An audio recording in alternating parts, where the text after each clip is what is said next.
afternoon. I'm David Huff, CPA with DW Huff Consulting, bringing you this week's edition of News from the Front Lines of Business. I hope you know your numbers so that you can grow your numbers.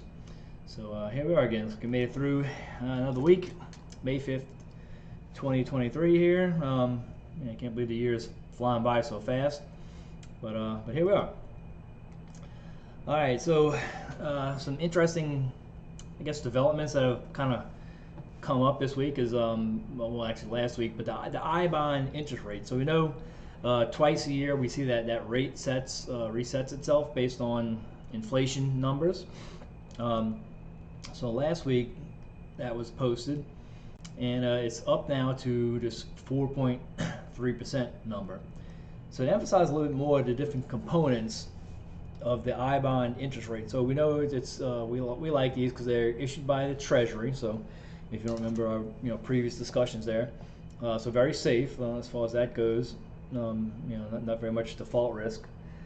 But the rate now is 4.3%, and what that consists of is this fixed rate here of 0.9. So that is stays with the bond for the full 30-year term. So that 0.9 is always there, and as an interest rate component, so it's currently that rate is a 3.4. So to get you to the 4.3, basically, they're saying that inflation is at 3.4, and you take the 0.9 to it, and for a total of 4.3. So 6 months from now, they'll take another look at that, and they'll reset the interest rate component, but you're always going to have the 0.9% added to it. So that's a pretty good deal. So and keep in mind that we're not looking at I-bonds as an investment per se. It's more of a inflation protected way to save some money. So we like this for our safety valve money.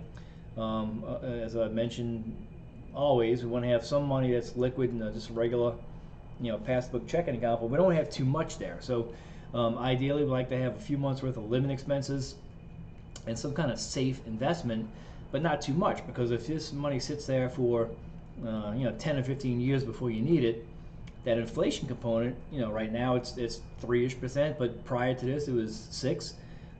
As recently as a year ago, it was over 9% at one point. So with the potential for inflation eroding that money, we don't want to have it sitting in any kind of substantial amount of money sitting in a savings account where we know inflation is going to eat it up, and we'll end up with less purchasing power in the event that we need it at some point in the future. So the I-bonds kind of solved that problem, and now the issues of the I-bonds that were issued last year had a 0% fixed rate. So basically, the I-bonds you bought a year ago only had the inflation component. So that sounds when you theoretically could have gotten 0, right? But now you don't have to worry about that. So now, no matter what, you're going to make some kind of forward progress, even though it's less than 1%. It's still that's still acceptable. So I-bonds, we like them. Tax advantages and liquidity is sometimes an issue, but talk to us if you have questions about that. All right, another discussion. So kind of related to the inflation rate and everything else. So now inflation's eating up our money here, but cash is trash. So we've seen that in various financial advice, and I just recently saw a podcast recently by somebody who runs it's a real estate investment fund, and is always preaching cash is trash. And if you are watching YouTube and TikTok, you probably heard it yourself and know who I'm talking about. And I kind of agree.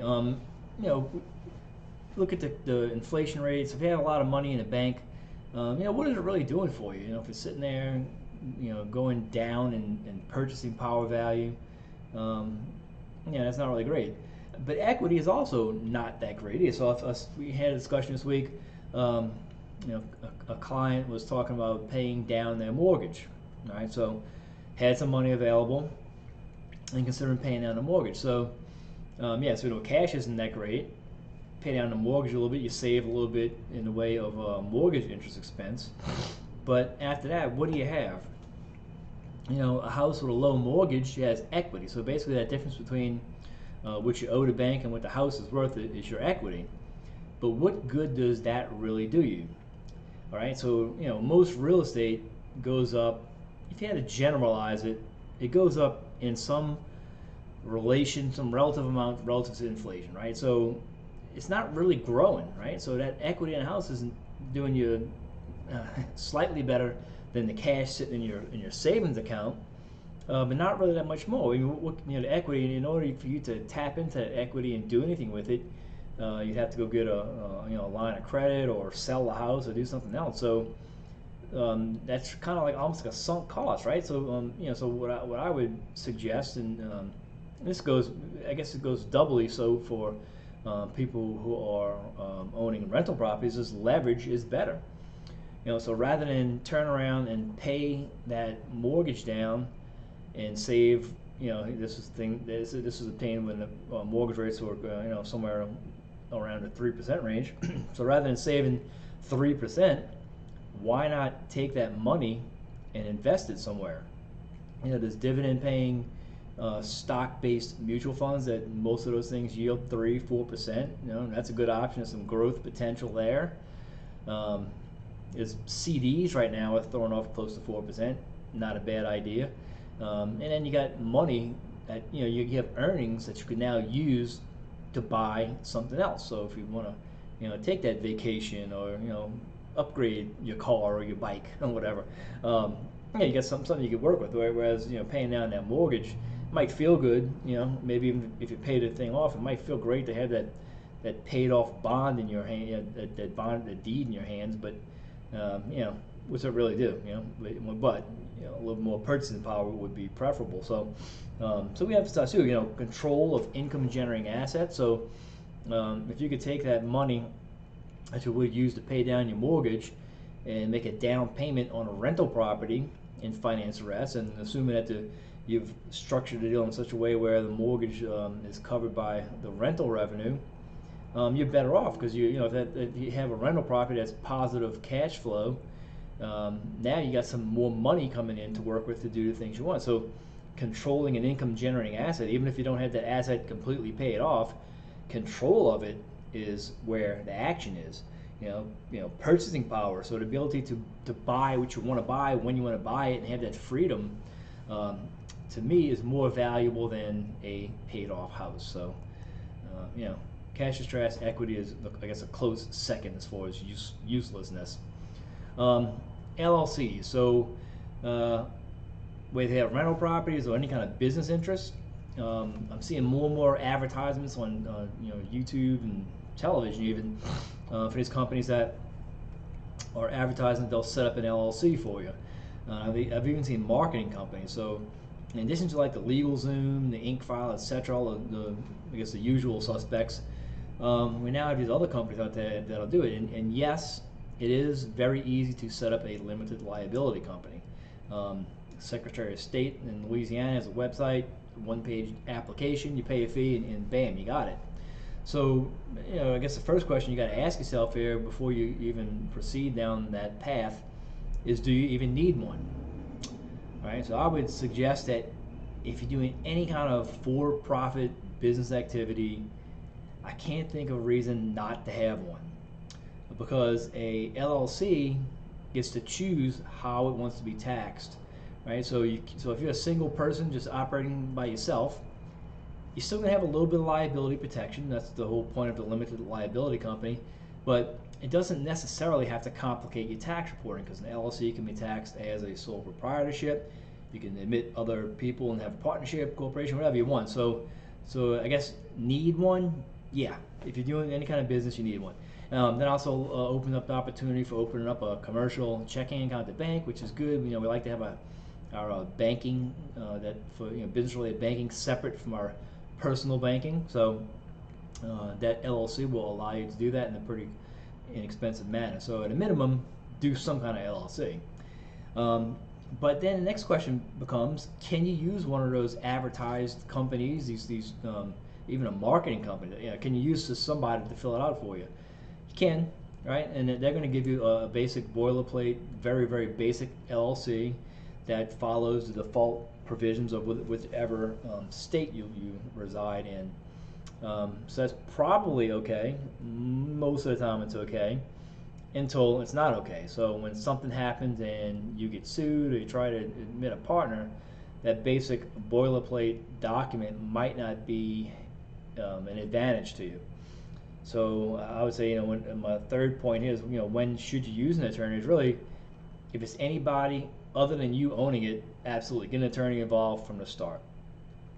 Because the attorney is going to draft an operating agreement that's going to have certain provisions in it that are going to be different from the default kind of boilerplate general provisions, and are going to protect you better, as well as provide more opportunity for you if something happens in the event of you being sued personally. Because remember, the LLC, let's say you set up an LLC for your lawn care company.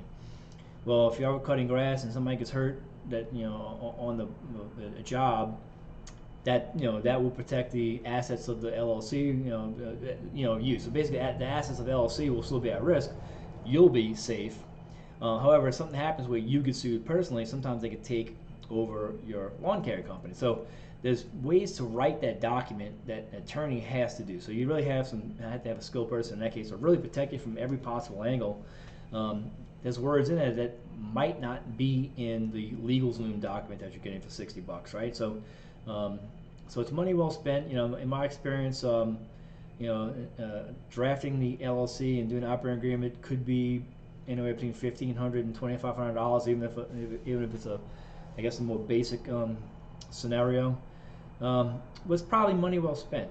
Invest that money up front, get it done right, and then go ahead and operate your business.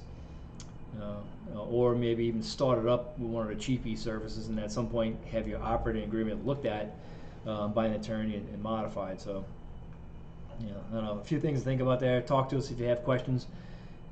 We see it all the time, and really, having an attorney involved at the beginning is usually a good idea if you can afford it. All right, so that's it.